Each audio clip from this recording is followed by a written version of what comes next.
புதிதாக கட்சி ஆரம்பித்துள்ள நடிகர் விஜய் அவரை பின்பற்றும் தொண்டர்கள் கடைபிடிக்க வேண்டிய அதிகாரப்பூர்வ உறுதிமொழிகளை வெளியிட்டிருக்கிறார். அதனை தற்போது பார்க்கலாம். நடிகர் விஜய் புதிதாக தமிழக வெற்றி கழகம் என்ற கட்சியை தொடங்கியதும் அதிகம் கவனம் ஈர்த்தது கட்சியின் வாசகமாக இடம்பெற்று இருந்த பிறப்புக்கும் எல்லா உயிருக்கும் என்ற வாசகம்.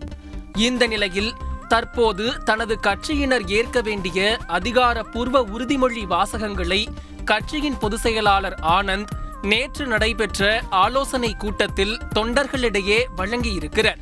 அதில் நாட்டின் விடுதலைக்காகவும் மக்களின் உரிமைகளுக்காகவும் தமிழ் மண்ணில் இருந்து போராடிய வீரர்களின் தியாகத்தை போற்ற வேண்டும் எனவும் மொழிப்போர் தியாகிகளின் இலக்கை நிறைவேற்ற பாடுபட வேண்டும் எனவும் அறிவுறுத்தப்பட்டுள்ளது.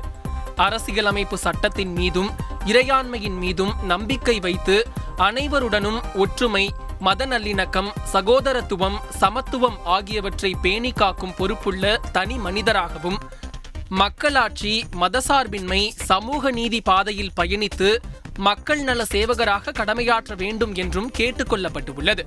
சாதி, மதம், பிறந்த இடம், பாலினம் ஆகியவற்றின் வேற்றுமைகளை களைந்து மக்களிடையே விழிப்புணர்வை ஏற்படுத்தி அனைவருக்கும் சம வாய்ப்பு, சம உரிமை கிடைக்க பாடுபட வேண்டும் என்றும் பிறப்புக்கும் எல்லா உயிருக்கும் என்ற சமத்துவ கொள்கையை கடைபிடிப்பேன் என்றும் உறுதிமொழி ஏற்கவும் அறிவுறுத்தப்பட்டுள்ளது.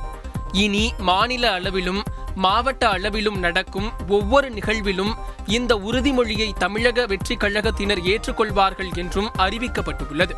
இந்த உறுதிமொழியின் மூலம் தேசிய சிந்தனை, மொழிப்பற்று, திராவிட சித்தாந்தம் ஆகியவற்றை உள்ளடக்கி தமிழக வெற்றி கழகம் தனது கொள்கையை வடிவமைக்கலாம் என்று கூறப்படுகிறது.